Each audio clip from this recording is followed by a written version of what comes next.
to you all.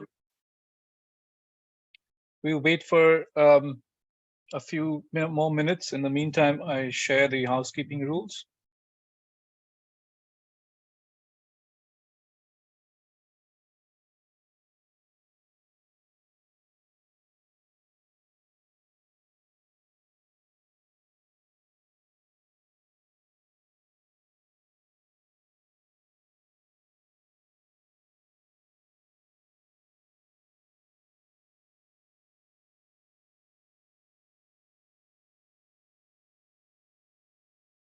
Okay, well, good morning, everyone. Good day to you all. Thanks for joining us to this new initiative, Dynamic Energy Exchanges at ICLEI.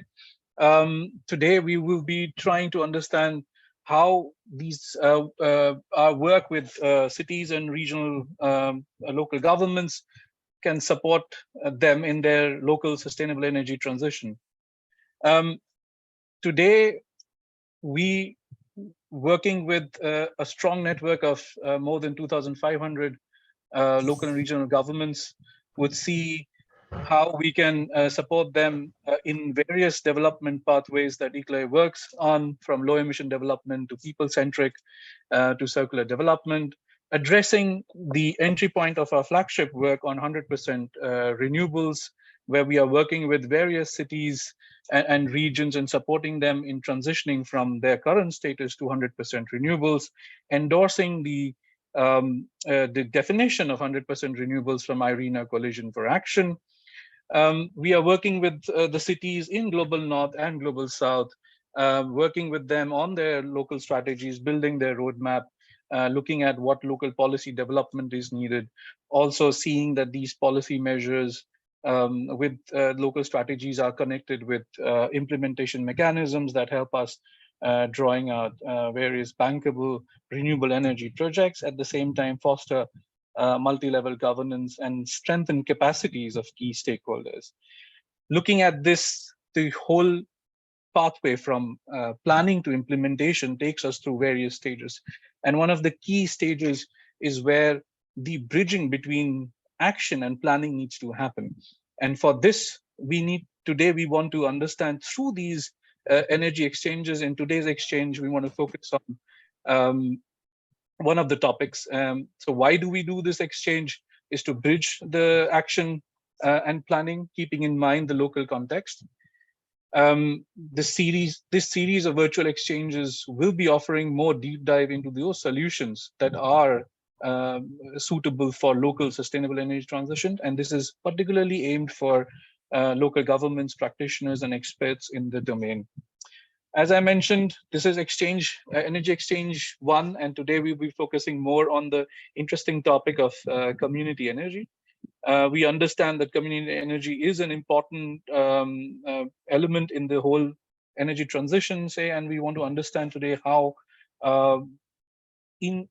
say, more hands-on, how community energy can be engineered on the ground and learn from actual examples and see what are the challenges, barriers, what are the drivers in this whole process. For this, we would for today's community energy, we would have our featured expert, Mr. Iván Aranda. He is the head of energy area at R2M Solution Spain.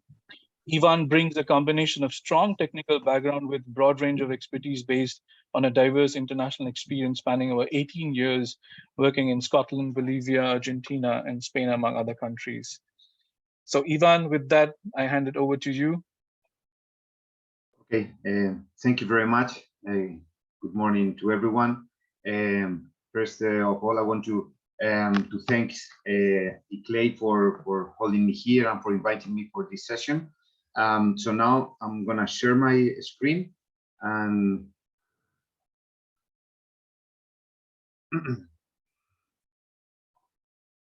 okay, just can you see my screen? Yes, please go ahead. Okay, great. Yeah, so for this first energy exchange session, the idea is to comment on energy communities. The idea is that I will present, the presentation will have like two parts. The first one will be like general aspect of energy communities, while the second one will be a specific real project that we are implementing since almost 2 years ago on energy communities. So I will try to explain some, you know, like details, because I think it's important to visualize and to understand the fine-tuned details, so in order to see the feasibility and the relevance to be adapted or to be replicated this kind of project somewhere else. The first thing I want to mention as well is that this is a project that is being developed in Spain. So most of the things that I will, or some of the things that I will comment, will apply or are relevant in Spain. Some others are relevant for the European context, and some others I will say that that apply to the global south in general as well. So I will try to punctualize this specificity in which regions may apply or not. Very quickly, I will just make an introduction of my company. We are R2M Solution. We are an energy service company. We participate in European funded projects which are related to innovation, and the topics in which we are involved are related basically to the energy sector, specifically in energy efficiency in buildings, digitalization, and all, we can say, advanced technologies and advanced topics related to energy, aligned with the innovation strategy that is financed by the European Union through the program which is called Horizon Europe. So this is one line, the energy efficiency in buildings with innovation, and the other, let's say, line of activities is related to energy communities. We have 4 branches across Europe, and basically what we do is to support different stakeholders in Europe to promote this kind of projects in the frame of the European Union program. In this line, related to the area of energy communities, which is the one that specifically I will speak here, we have quite a few projects all across Europe. Some of them are pilot site from European projects, and some others do not participate in European projects. So this one, which is the case study I'm going to discuss today, is a project which it comes from a public tender for a municipality, which I think that is similar to what it can apply somewhere else outside Europe. So yeah, we have like over 25 pilots in energy communities across Europe, and we are working in this field with over 20 municipalities. So after this very short introduction of the company, I go straight to the matter. So the first thing, and for this part of the presentation, I would like to just make a general overview of energy communities, as I was mentioning before, because I understand that maybe not everyone in the room is aware of what the energy communities are and what does it mean, in fact.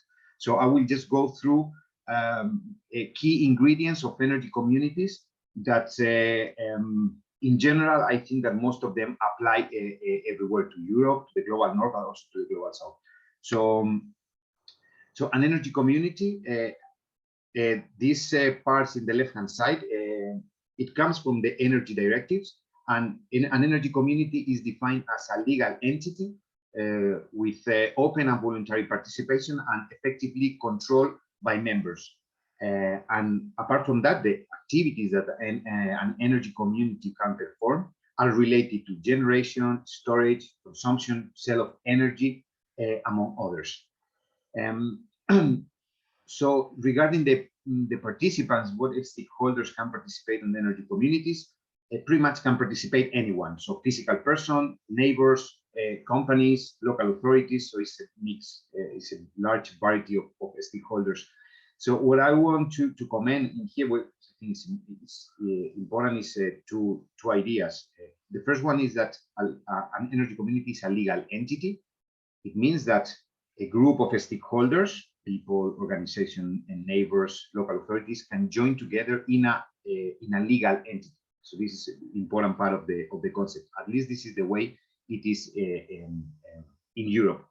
We can also think about the concept of energy community beyond the legal entity, in the sense that it can be understood also an energy community as a group of people that basically share, get together in order to share energy and to decide. And this is, I would say, the most important thing of the concept of energy community. And this is what I would like to the idea that I would like to share with you, that an energy community, in fact, is a group of stakeholders that decide to take ownership on the energy practices and on the energy habits. So they take a new role compared to the traditional role that we face as citizens or organization with the energy, which normally means that you just pay your bill, your organization, or you as a physical person, you just pay your bill, and you don't know where the energy comes from, and you cannot make much decision on the energy, in your habits of energy. While in an energy community, that role changes, and therefore the way to participate and the way to take ownership in the energy field changes. So you become, you start producing energy, you can decide what to do with that energy. So I think this is the main idea behind the energy communities. So some key factor or some ingredients, energy communities normally involve renewable generation. In Spain and in Europe is very typical collective self-consumption that I will later on explain a little bit further how does it work.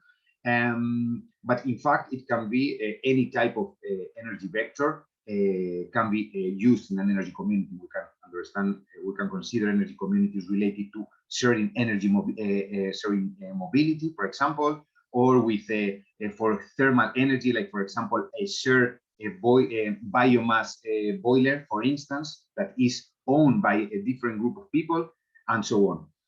Another ingredient important in the energy communities is related to the participation. So here, one of the key points for an energy community is the participation. So in order to take that ownership in the energy and your relation and the people's relation with energy, is necessary or is encouraged the participation in order to make decision and to take ownership of the energy, as I'm saying.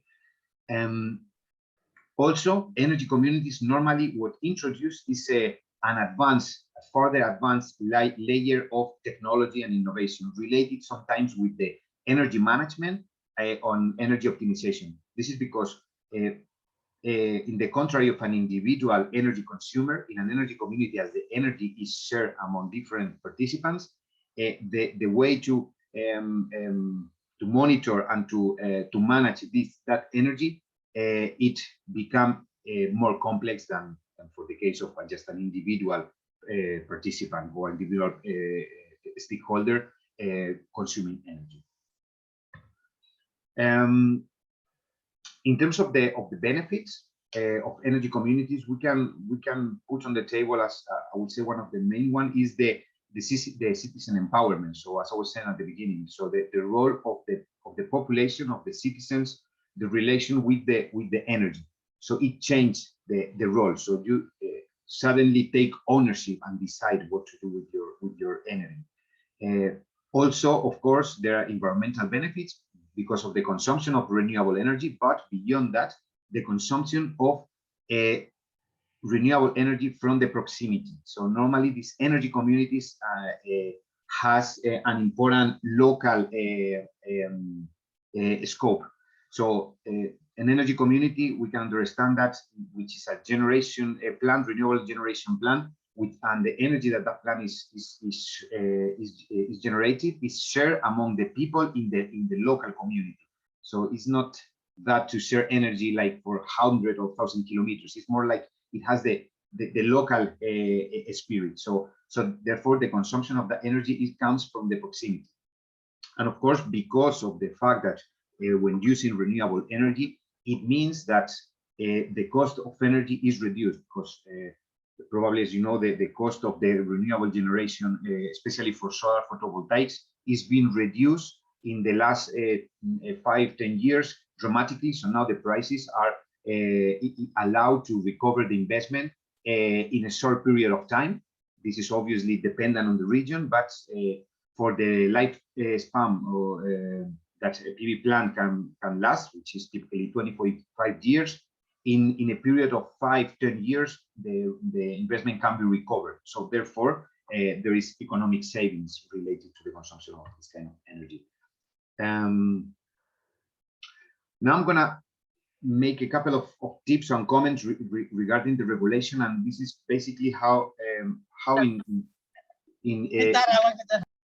Europe and specifically in Spain, the regulation is allowed this kind of project. So in Europe, we have two main directives, which are the one on top, and those directives, what they tackle for the first time is the concept of energy community. So it is firstly, they were introduced in 2018 and 2019. The concept of energy communities was the concept was introduced in the European directives. So therefore, that was the first step in order for the national governments to transpose that regulation. We are in the process now in Spain for further transpose the regulation.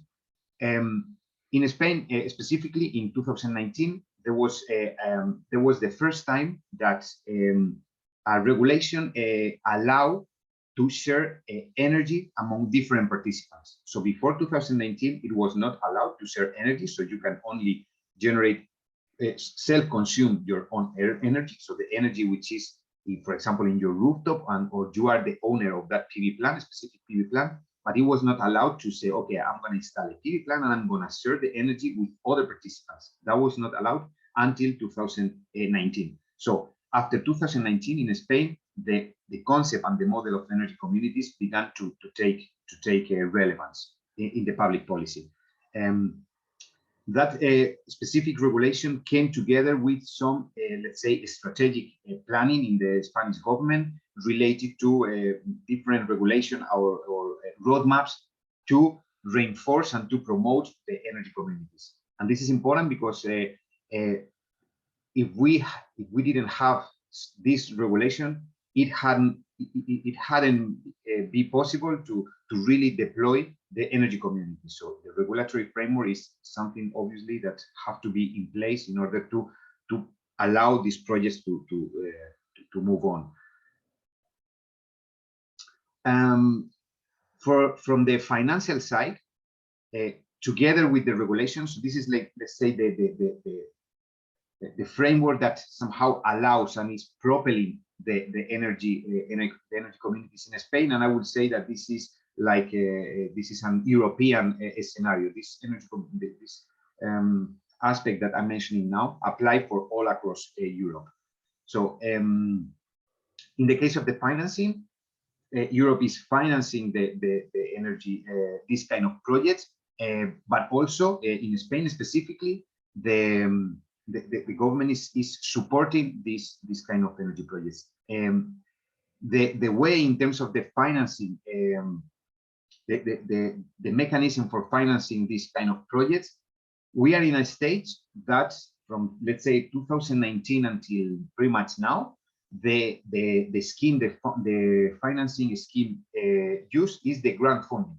So basically, the governments, European Union or the Spanish government in this case, are putting money for granting this project as, let's say, kind of pilot, first experiences in order to get lessons learned out of that, and then after to move to a model more sustainable in terms of financial. Nevertheless, we are still in that phase that we are working with the grant funding in order to move to a more, let's say, sustainable financial model for these energy communities. We are in the way. There are some experiences going on, and now I explain some details in the specific use case, but still we are a little bit far from that. So we have a lack of regulation. There is still no standardization on this kind of projects, and the business model for the promoters is still unclear. So that comes to, there are still, we have to say that these kind of energy community projects are still facing several barriers from different nature, from social barriers, to change this culture that I was mentioning before, to take ownership of energy. This is a change of culture at the very end, and this is a challenge. also the technology, and as well the regulation. So even though in Spain there are some, let's say, lights that allow to start doing things, but still there is some steps to move on. Here I will mention, just to give you a feeling, some typologies of energy communities, just for you to visualize the type of energy communities. What in fact does it mean? How does it look like? So we could talk about like residential energy communities, which is a shared plant, PV plant, for example, which is shared among the different neighbors in a community. We can talk about industrial energy communities, where the key stakeholder is an industry that is sharing energy with other industries, for example, or municipal energy communities, in which the local governments take an important role. So we will focus in this municipal for the use case that now I'm going to start explaining very soon. Here, just for your information, if you then want to download the presentation, there are just a few KPIs and few like tips on some energy communities that we are involved, just for you to take to get some feeling how does it look. I'm not gonna I will just move straight on to the specific use case, because I think it's more interesting. So now I'm going to try to give you some insight on a real project that we are implementing this is in Madrid, in Spain, in a small municipality, like 1 hour away from Madrid city center. So the project is called ManzaEnergía, and I'm going to try to explain some details. So ManzaEnergía, it has like 3 main pillars of the project that we design and we implemented, and we are still some of the parts in the process to be implemented. So one is the neighbor energy communities, so that's the community energy itself. Then we have an educational community, and then we have an energy office. The educational community basically was the way that we found interesting for engaging the educational community into the project, into the idea of becoming members of the energy community, and to generate awareness, basically. And an energy office is a tool that we also decide or consider that was interesting for generate awareness across the population in the municipality. This is because the project in this case was designed through what is called bottom-down approach, meaning that it was promoted by the local government. Instead of there was not a group of people, let's say of neighbors or organization or stakeholders, really interested in promoting this project. Instead, was the local government that decided or proposed to the population to say, okay, we are going to promote an energy community, would you like to join? So as there were no people at the very beginning really aware of what an energy community was, what are the benefits, these kind of things, so we had to make an additional effort, these 2 additional, let's say, pillars, which is to involve the educational community, the teachers, all the families, all the children, and also to deploy this energy office for generate awareness in order to invite people to join the energy community. As I was saying, people was not beforehand really informed and really engaged on the energy community. So we have finalized now the first, what we call the first phase of the energy community, which is we call seed community, and I will explain the detail later on, but is the basic infrastructure of the energy community is already in place, which is meaning the energy assets, and also the legal entity is formed, and that came from scratch. So we start in January 2022, and in 1 year, all along 2022, we pass from just the idea of the local government to promote this energy community, and that's it. So to have an infrastructure installed and operating, which is a plan that I will show you later on, and also we have the legal form already established. So I'm gonna now to give further insight and further details on this phase 1 and what are the steps that we have been taking and how it works and this kind of things. So the steps to engineer or to design or to operate to implement an energy community, basically there are like in general we can talk about 3 different steps. One is the design. which involved not only the techno-economic assessment, but also the regulation, etc., and the financial on that, environmental impact, and so on. There is then the implementation phase, in which, and the implementation phase, the contrary to just an engineering project, for example, to install a PV plant, that you install the plant and you have to do the license, the permitting, and so on. Here is the same, but you have to add on top of that the part of the participation, the participatory process, because as I was mentioning before, an energy community involves people and stakeholder participation.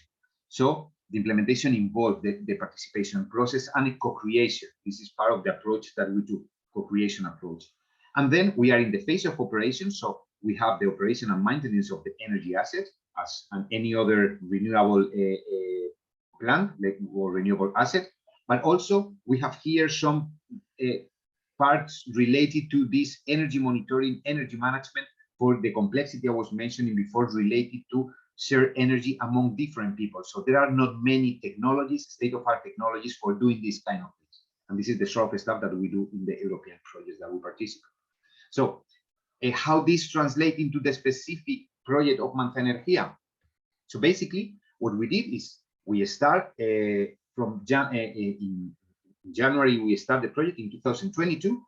So we passed through different stages in which we, and this is part of the approach that we took that I think is interesting, that as we were starting from scratch, what we had to do is we had to do in parallel the technical side, the technical design and the social design, and also the technical implementation and the social implementation. So we combine, as you can see here, for example, workshops related to the participatory process.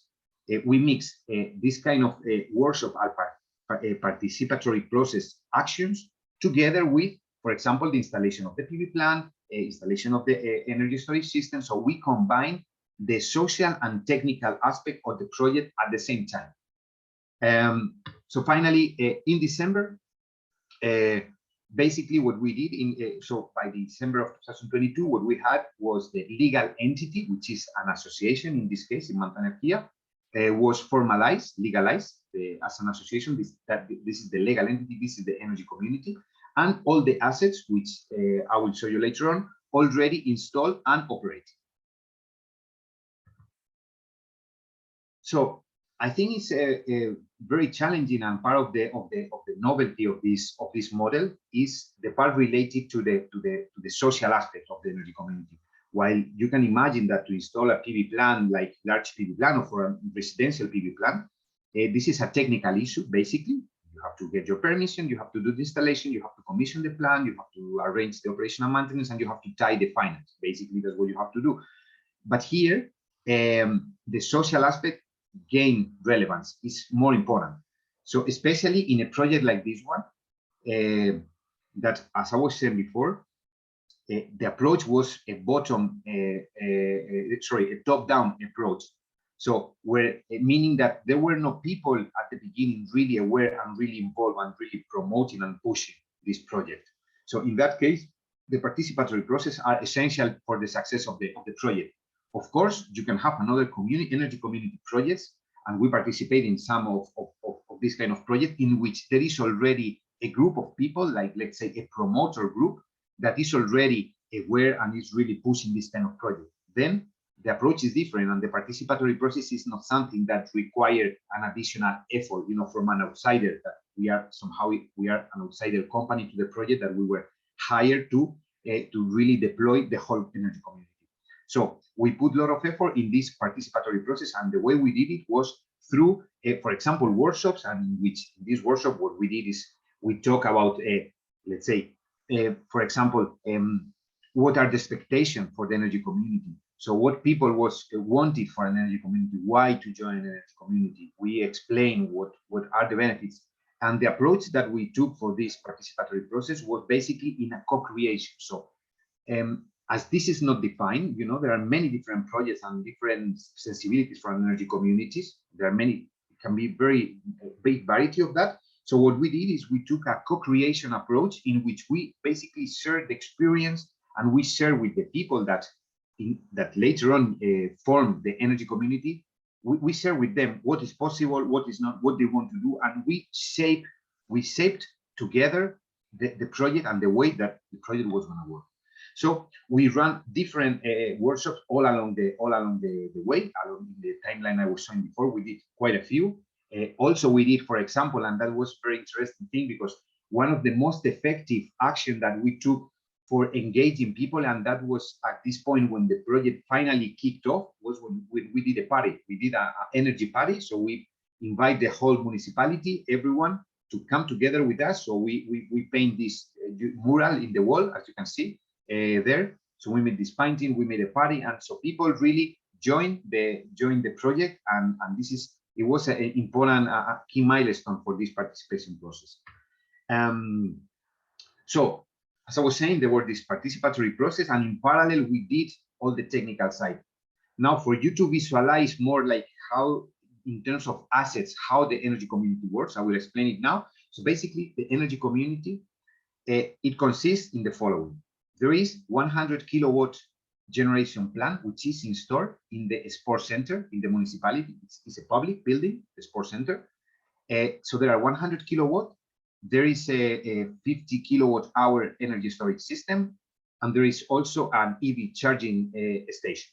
Basically, these are the main assets in the community. So the energy that the plant generates and the battery store is shared among 3 different participants. One is the sports center itself, one is the public school, and one third of the energy is shared with families in energy poverty condition.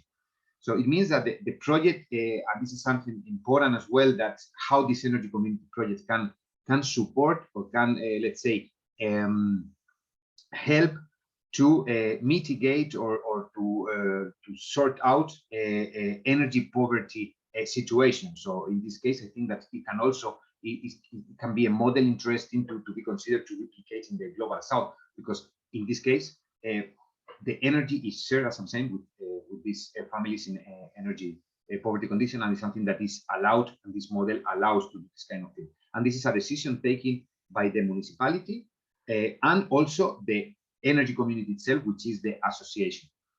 In terms of the, well, this is just a picture of the different assets. I'm not going to stop because there is no novelty on that.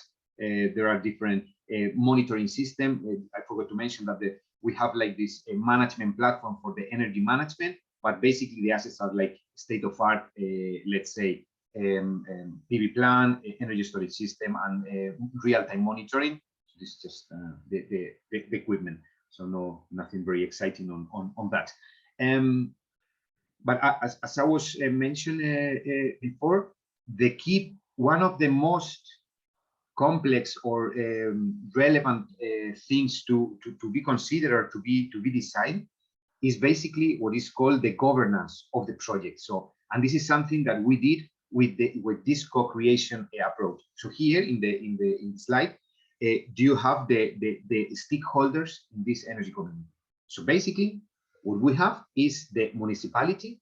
The municipality was the promoter. So basically, the municipality launched a public tender. We awarded the tender, and for that, what we had to do was to deploy the energy community in 1 year. We did that in 2022, and 2023 and 2024. We are the, let's say, energy community managers. So we are involved.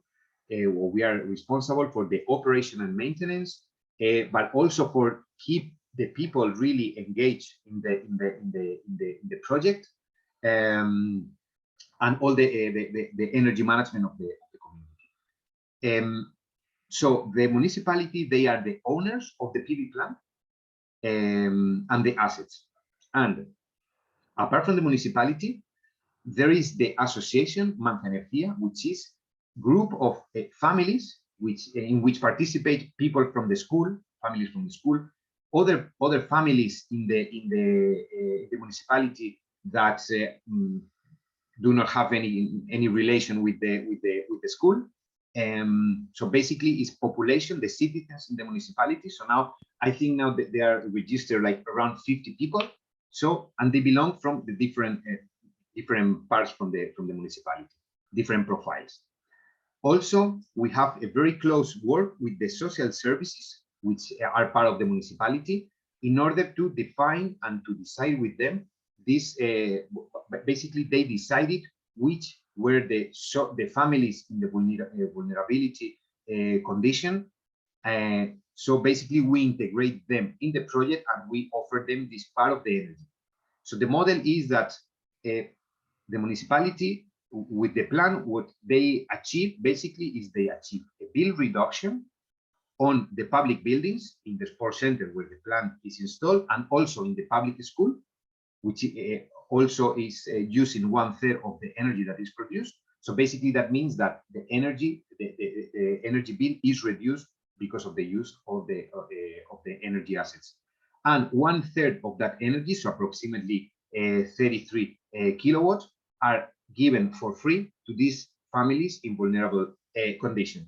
So the municipality, the way they recover part of the investment is with the fee that people is paying, for example, for using the sports center. So when you go to the sports center, you want to use I don't know, the playground or whatever, you pay a subscription, municipal subscription, and with that money they repay somehow the plant. It's a non-profit project, but the way to recover the investment is through the income of the people using the installation of the sport center.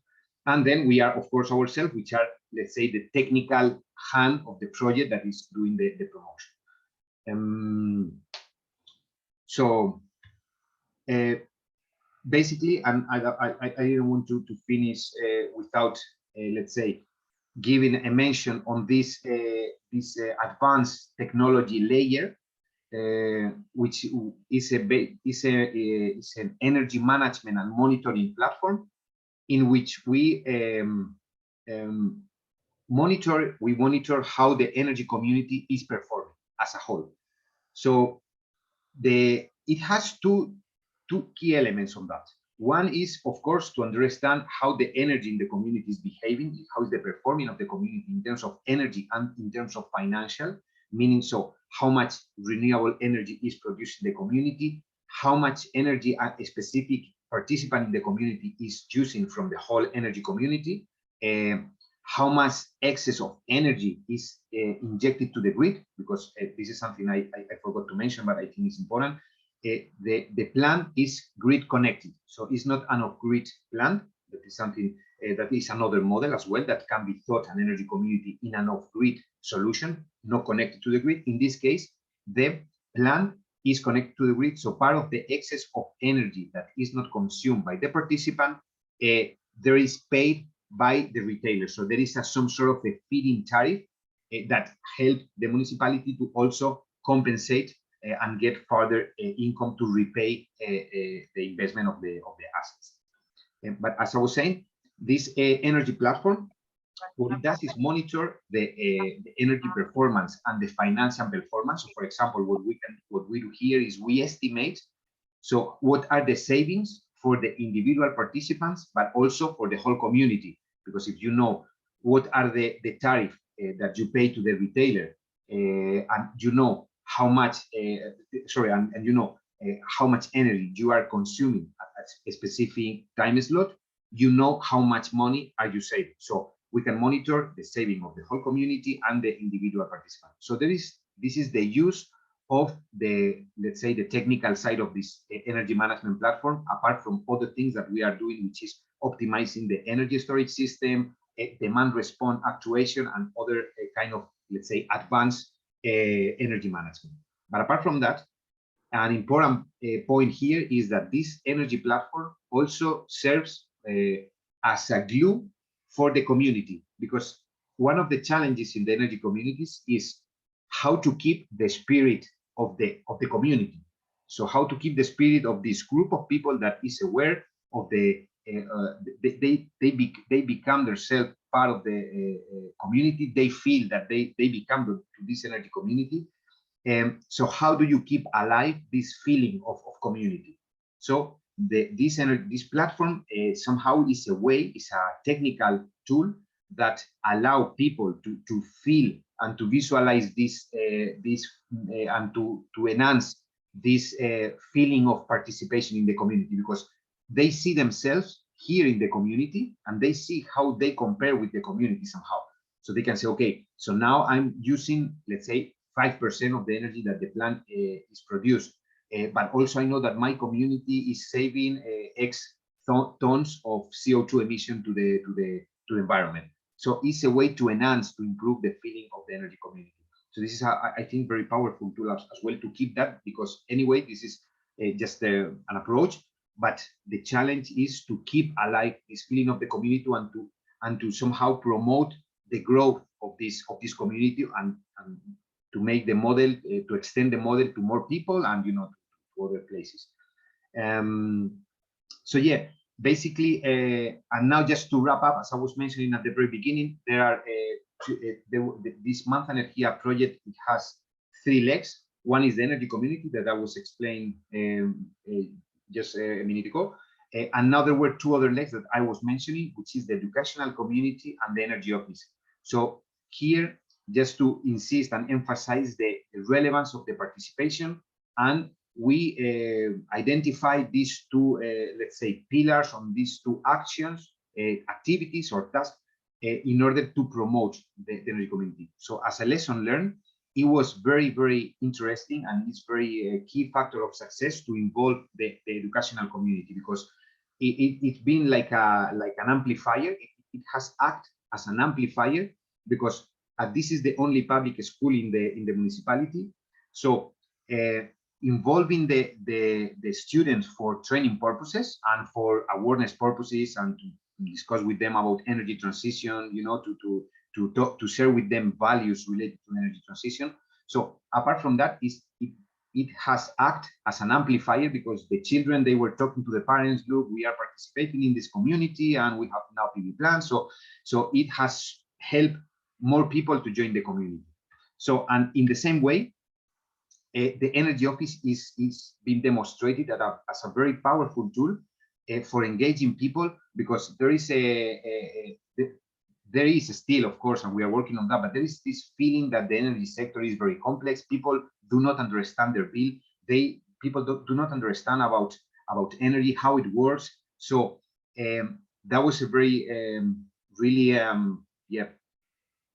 interesting and really useful for the people to join to come over to the energy office and talk to us and ask questions relating, okay, I don't know my bill, what are why the prices are so high because of the war in Ukraine, for example, which is impacting heavily in Europe. So why the prices are so high? What can I do, for example, in terms of energy efficiency in the homes? So people was coming to us saying, okay, I'm expending too much and I don't know why, because I just turn on the heater for just a very short period of time, and we realized that maybe it was because I don't know, maybe the equipment was very old and the windows were not the ceiling of the windows was not optimal, and they were losing a lot of heat and therefore paying a huge bill for heating their homes. So we kind of make this support, and also it make people to really get more engaged in the project, and at the end some of them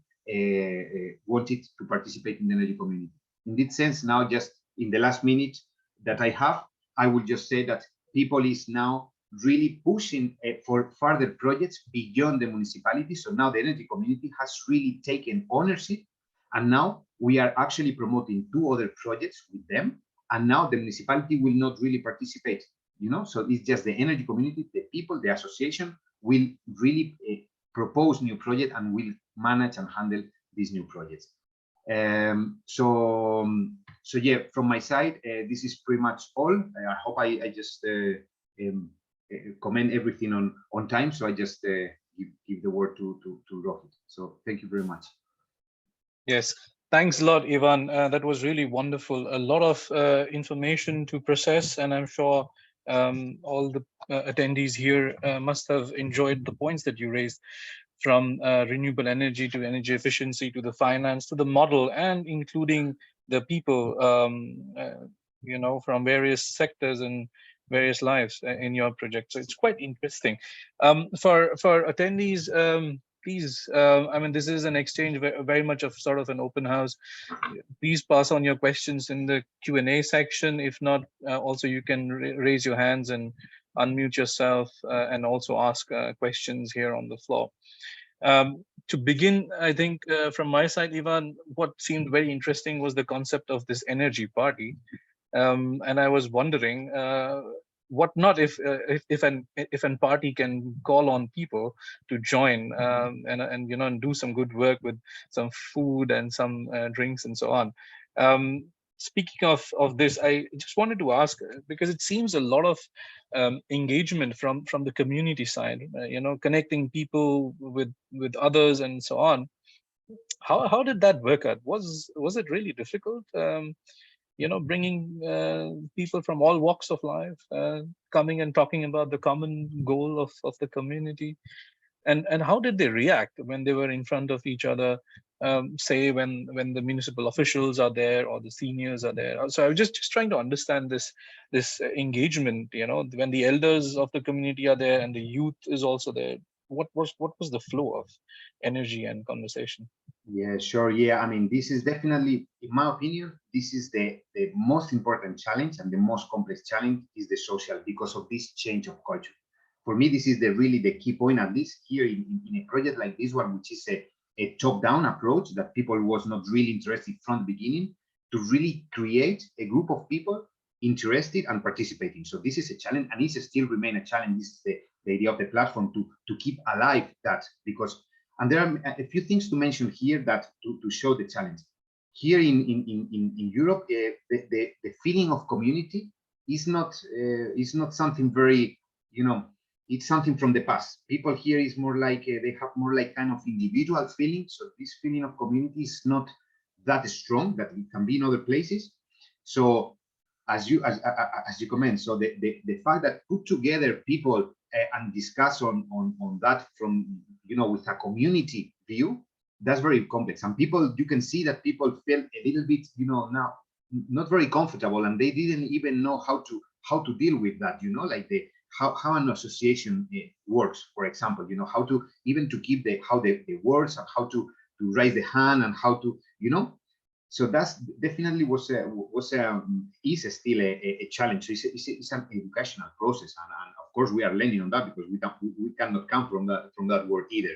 We are working with professionals of that field, but it's a learning process.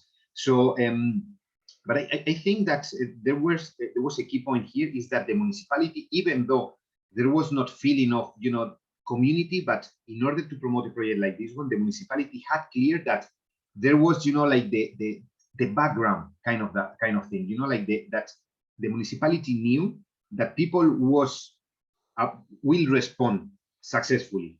Of course, they need to support, they need to come together with them, but the municipality, they knew that.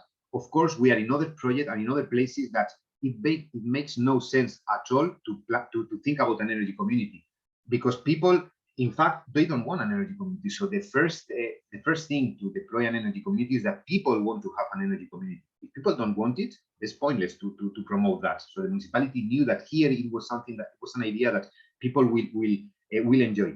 And in fact, the party that you were mentioning, that was really amazing, because I think that at the end of the day, people, and at some point, you are in a municipality and you have good relation with your neighbors and so on. People, we are all human being, person, and a key factor, to make you participate is like, if you notice that there is good feeling, good atmosphere, that people is nice, that you talk to someone and you share the same problems, and you do that in a party context, it somehow made the people to take the final decision to join the community. So it actually worked very well. So for me, it was unexpected, but for me now, it's one of the point of the success.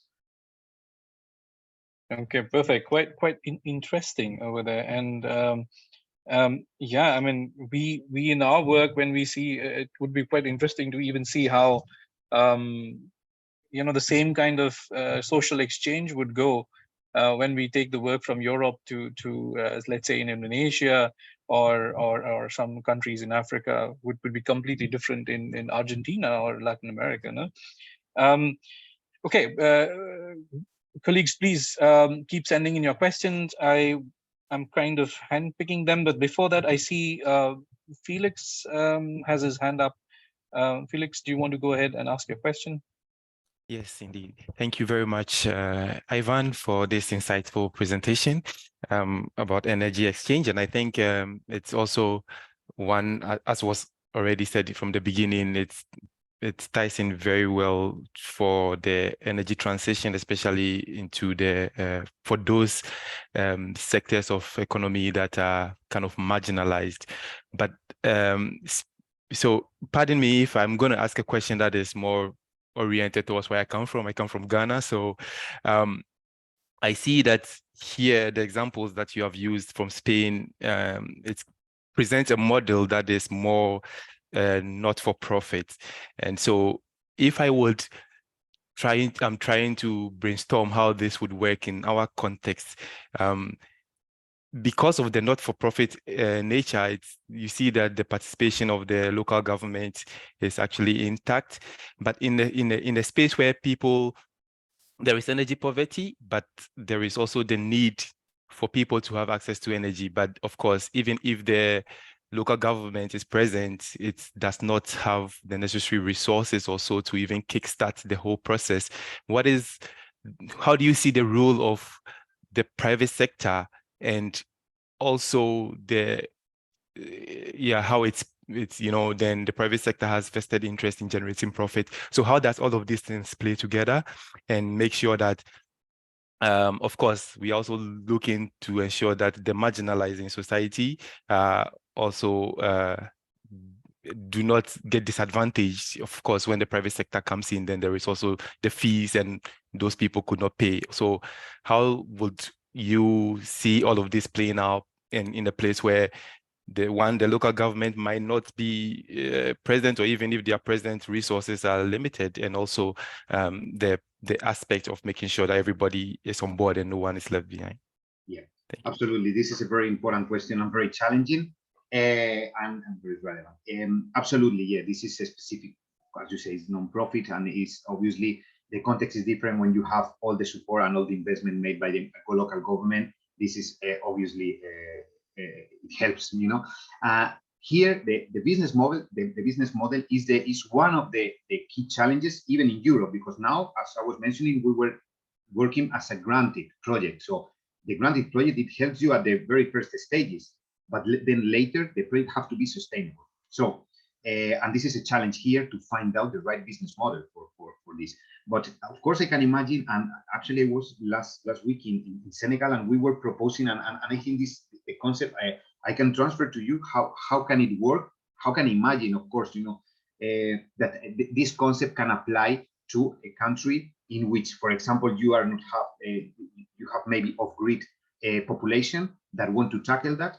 So, for example, what we were proposing is like there are, for example, the energy community could manage a microgrid, for example, for an off-grid in a rural area. Let's can imagine that. So the energy community, and here the challenge is first, people the first challenge is that people take ownership of this, let's say, for example, microgrid for the rural area. That they say, okay, this is something that really benefit us because we come from an off-grid situation, and now we are having, of course, the electricity, access to electricity. So taking ownership, it means as well to understand that the project have to be sustainable.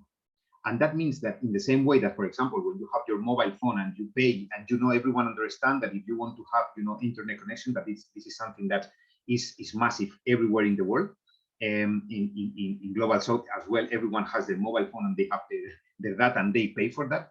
Of course, different business model, you can have pay as you go, you can have different alternatives, but people understand that if you want the service of having a internet connection, you have to pay for that. So in the same way, the idea that if you want to have electricity, you have to pay for that. This is something that have to be integrated. So this is one thing. The other thing is energy. In my opinion, energy is an opportunity to generate development. So it's like it's a vector that allows to develop many things, and many we can consider in terms of business, many business that can be developed by the fact that you have energy, or if you don't, I mean, the difference is if you either you have or you don't have energy is the difference between to be able to develop a specific project or not, or business. So for me, the approach is not, if you install, let's say, imagine this microgrid, if you install this microgrid, it's not the point to say, okay, you're going to have now energy. Okay, fine, but why we don't go as an energy community one step beyond, meaning that that energy have to be have to serve to, apart from improve people's life, to propel business development. Business development for, and I give you very, very simple, very basic and simple, and their experiences in this sense. So, for example, in an off-grid community, when I was in Senegal, and I've been a few times, these rural energy communities, if they have energy, for example, you can run a small business for ice conservation. That if you don't have energy, you cannot do it. So this is something that is needed by the community. So if you have for example, like the container that you can generate ice and you can keep cold, for cooling.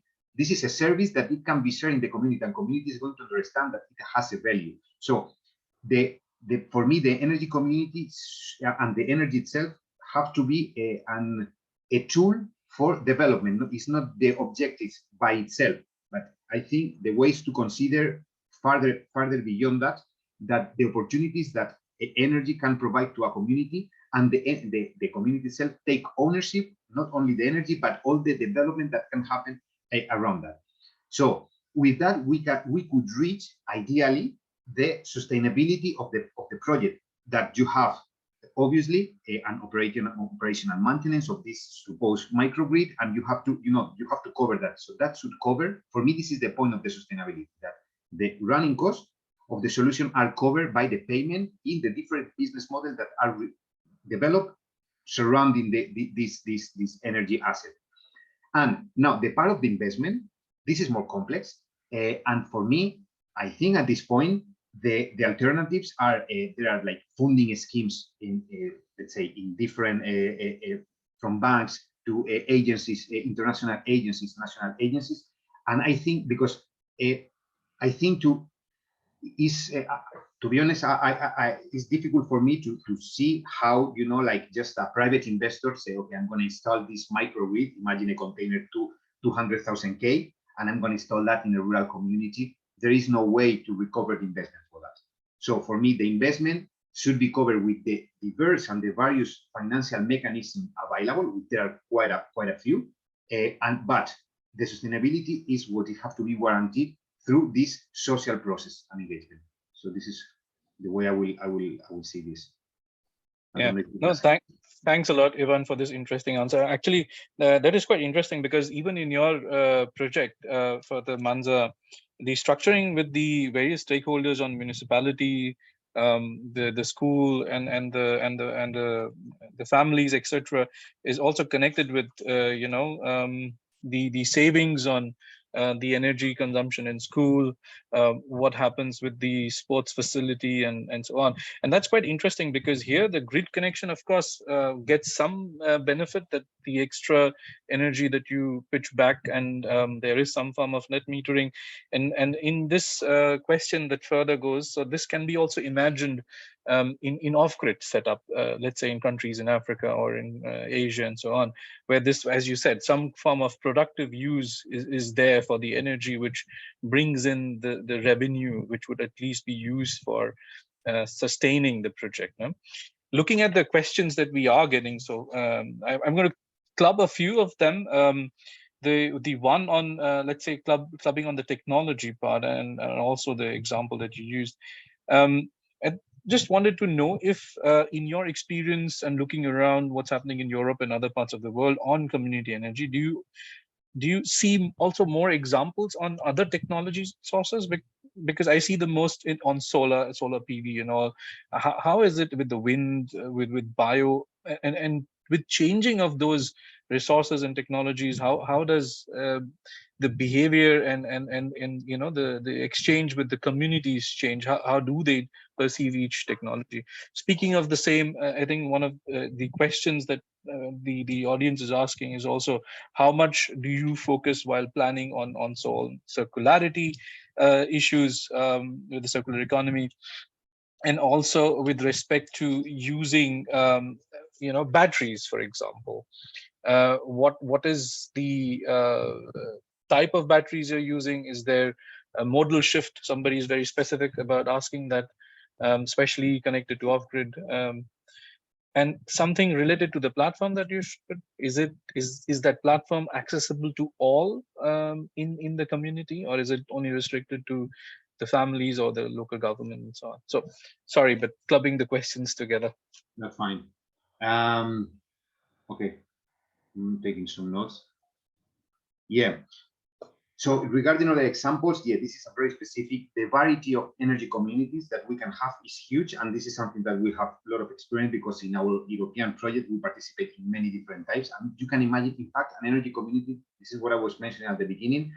Is the idea of as simple as that, is a group of people that decided to share energy, or not even share energy, but to make a collective action towards energy. And I explain myself. For example, there is an energy community that the legal entity was formed just to make a collective purchase. That's all. They don't even share energy. So, for example, it was a neighborhood that they have like different, houses.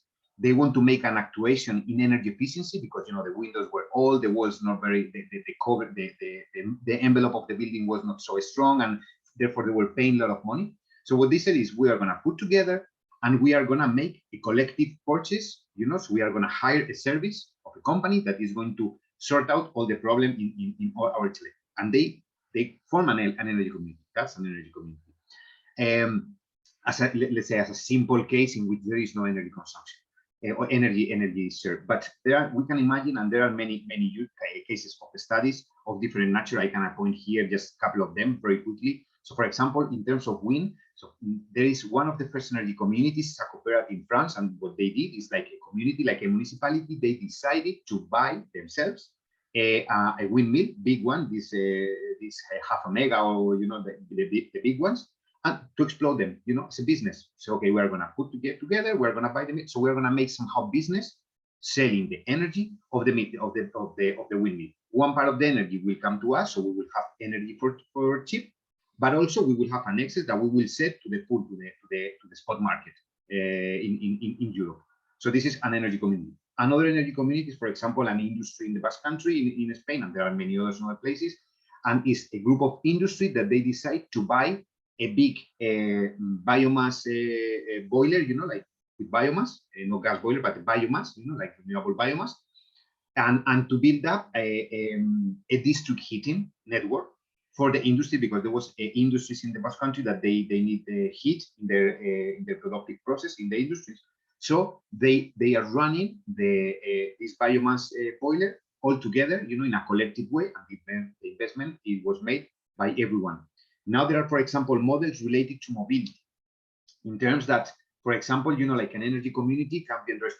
There are experiences already in which people get together and they decided to finance the charging points, okay, and a small number of EV electric vehicles. Or another case is that the energy community, only Spain is financing the charging points. So what the community does basically is to explode these charging points, either only the charging points, or in the case that they have also cars, they also have run some sort of a business. No, it's not a business. We are in a project that they have one car and they have charging points, for example. So the car is just used by the energy community. So they had a need of a car, and they say, okay, but we don't really need to have everyone need to have a car. So if we have a car for everyone, so we have like a booking system. So we book the car and we use it. And for the charging station, we pay for cheap the energy, like cost price. But if someone else outside the community wants to use the charging station, they have to pay an extra fee. So is somehow a little bit kind of not a business, because it's not as big as a business, but it has, they have they have income for selling the energy. So this is just, to give you just a few examples on that. Regarding batteries, for example, you can imagine here, this is something now in Europe. I don't know how it's in other countries, but in Europe now you can sell services to the grid. you can, for example, sell services like, for example, fast frequency response, secondary resources. So you can basically to contribute to the stability of the grid, just to avoid, for example, fluctuation in the frequency of the grid. In Spain is 50 Hz. So if the frequency goes above or beyond, it generates an instability in the grid. So batteries can support that. So this is batteries from the meter. So for example, that can be imagined an energy community that decided to run a battery just to provide those services. There are models now in Spain. We have a problem with the regulation, but that is a very typical model, which is called the energy community battery model. That this is very old and it's been applied in the US since many years ago, but in Spain it's not, regulation is not allowed that. I mean, it's a little bit complex. We actually try to do this in ManzaEnergía to have a community battery, but we have to make different solutions because that's regulation is still a problem. But the idea is that you also the energy of the battery is shared among the different participants. So, I mean, the battery works for everyone within the community. So this is something that is in the United States used.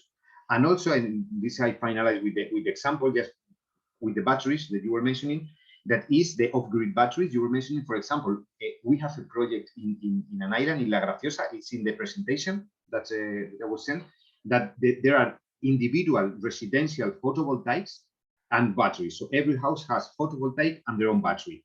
So with this platform, so I'm just moving towards your last question. So all the system basically is connected to the platform, and what the platform does is provide optimization services. So basically with the platform, what we do is we control the different batteries in the different houses. So we have basically set points in the batteries. So depending on how every single house is performing, you can operate the battery in a way or in another one. So buying energy from the grid, injecting back energy to the grid, this kind of thing. So with that, you generate like optimization services at a DSO level. So you somehow support the grid with your energy community. So of course, it can be thought in batteries off grid in many different ways, you know, like for example, with the microgrid container that I was mentioning before, that you know, if that was me, I will equip the microgrid container with an energy storage system, because otherwise you only have energy when you have the sun. For an off-grid solution, you always need a battery. If there is no battery, obviously, of course, if we are talking about photovoltaic, if you have wind energy or tidal energy or another thing, of course, the solution is different. But if we are talking about photovoltaics for grid have to go necessarily with batteries to have electricity at night time or in the evening time. And now for the final question you were mentioning, yeah, the platform is everyone can use it. So every user, every member of the energy community, they will have their own account and they will see their own consumption and how the energy community is performing.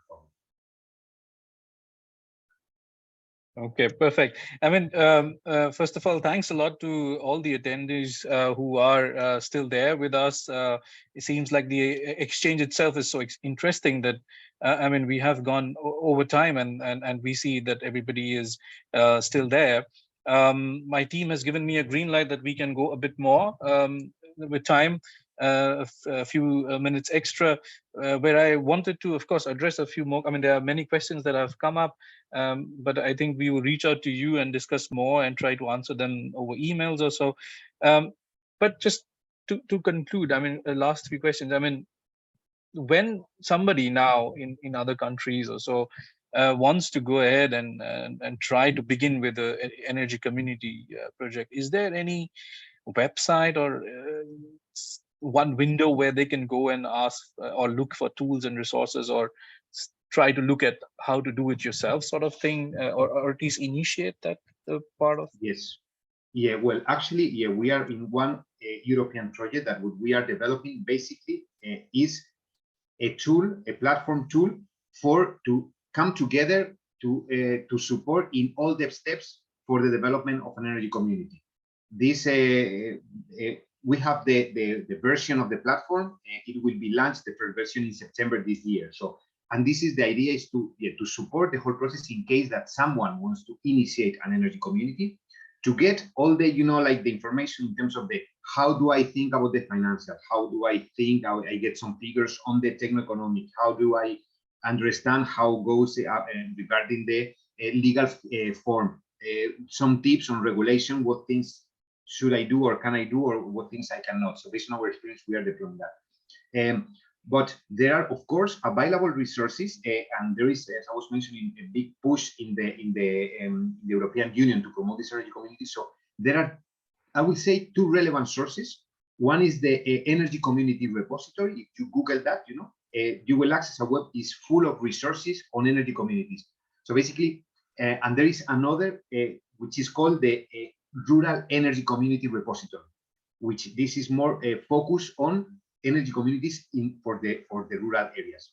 Of course, the feeling these tools have and the information is based in for Europe needs and for Europe context. So obviously, this is the way the website and the information is being designed. But I think there is interesting information. These two platforms, I will mention actually three. I will mention the Energy Community Repository, Rural Energy Community Repository. Both are available for everyone for free, and you can download tools like, for example, Excel tools, and you can, and of course, a lot of material. And also, I will suggest also RESCOOP, which is is an organization which is the aggregation of all the energy cooperatives in Europe, and most of them, because now the energy community at the end of the day is a little bit, is a step a bit farther than the traditional concept of an energy cooperative. It's not, I mean, the number is, the name is a little bit fancier, the energy community and so on, but indeed the is not really different than the former energy cooperatives. And there is and now, of course, the scoop and the energy cooperatives are moving and turning to energy communities, because there are some things that cooperatives couldn't do before, and now they can do. So some of them they are transiting from the energy cooperative to become more kind of energy community. So in the scoop, they also have a lot of materials in terms of how to implement energy communities. So I would say these resources are the main ones that you can find a lot of information. Okay, perfect. Last question from my side, just for everybody to know, based on the project that you mentioned, how is the feeling within the various stakeholders, including the local government, the municipalities, the families, and so on? Is this something that everybody is looking at as a success now and would like to look at replicating it at other places? What is the feeling of now that you've almost a year in the project? Yeah, I think, well, the feeling of the in this specific project, I would say that the feeling is a success from pretty much everyone involved. The municipality is really happy because, of course, to move from zero, from scratch, having nothing, to have an energy community operating, this is already a success. Because, and here at this point, I have to say that what I show in the slide, I was pretty fast, but when I was saying, well, we made the installation of the plant, that it was something that I said in 1 second, I made the comment, but that took, there is, and this is innovation. In fact, here in Spain and in Europe, the energy community is innovation, and therefore you have to fight against, and this is, I didn't stop much in the barriers, but there are many barriers that we have to overcome.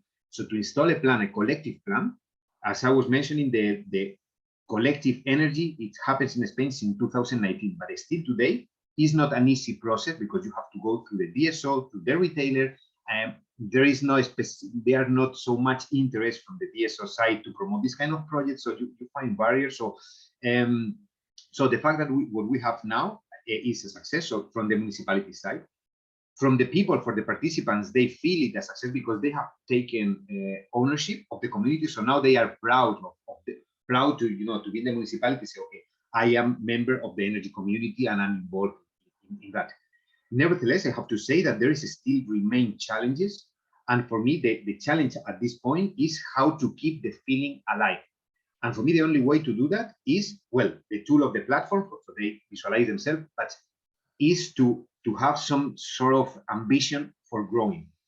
In that sense, we, as I was saying, we are in two projects that we are still, I mean, we are in a very, let's say, early stage. Well, not so early, because one of them, we have designed the project, that we are waiting to get the finance, and we are pretty sure that we will get the finance. So once the finance is confirmed, we will kick off the project. So, but anyway, what I want to say is that the feeling and the interest in replicating, I think there is important it should be a role or someone either in the community or outsider like ourselves that is somehow tracking, like pushing, pushing the project to move on. Because if you don't move on, if you are not ambitious and if you don't want to have further project, at some point, I guess that it will die. It is very nascent, very incipient, the model. So it really still needs some, like push. But I think the feeling is that everyone is happy, and I would say that it's a success, and people, yeah, the example is that the proof is that people want to move with our projects. So. Yeah, no, that's great to hear, and thanks a lot. And I wish you and your project all the success. Hopefully, you can replicate more in other municipalities and communities. But there's a lot of things that we have learned today, and still processing it also in my mind.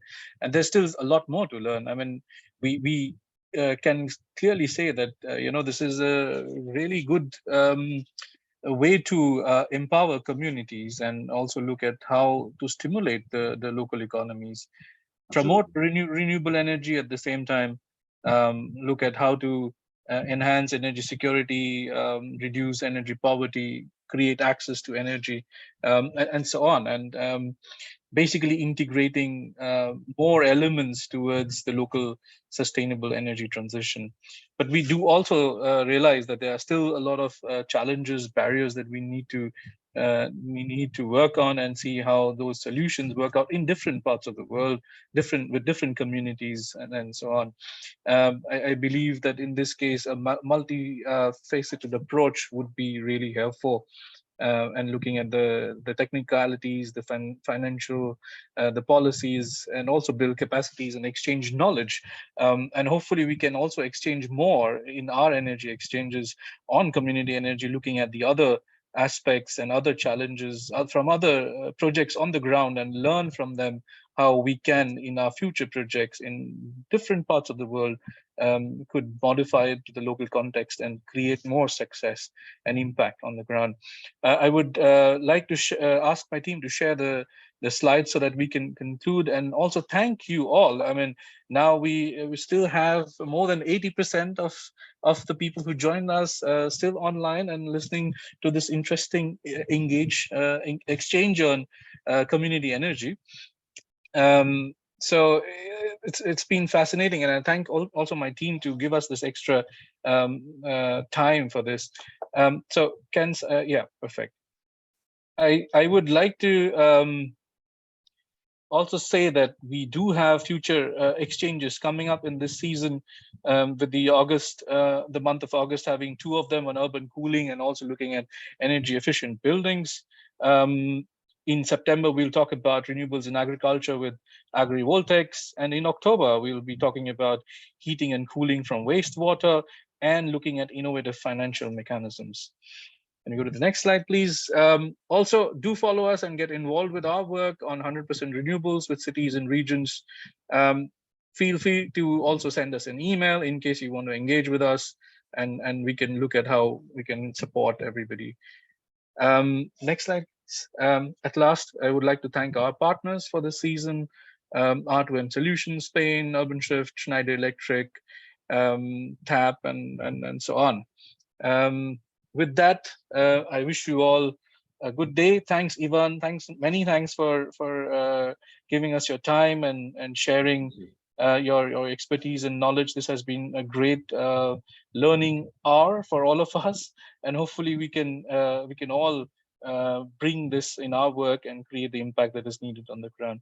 I thank you all very much, and wish you a good day ahead. Thank you very much.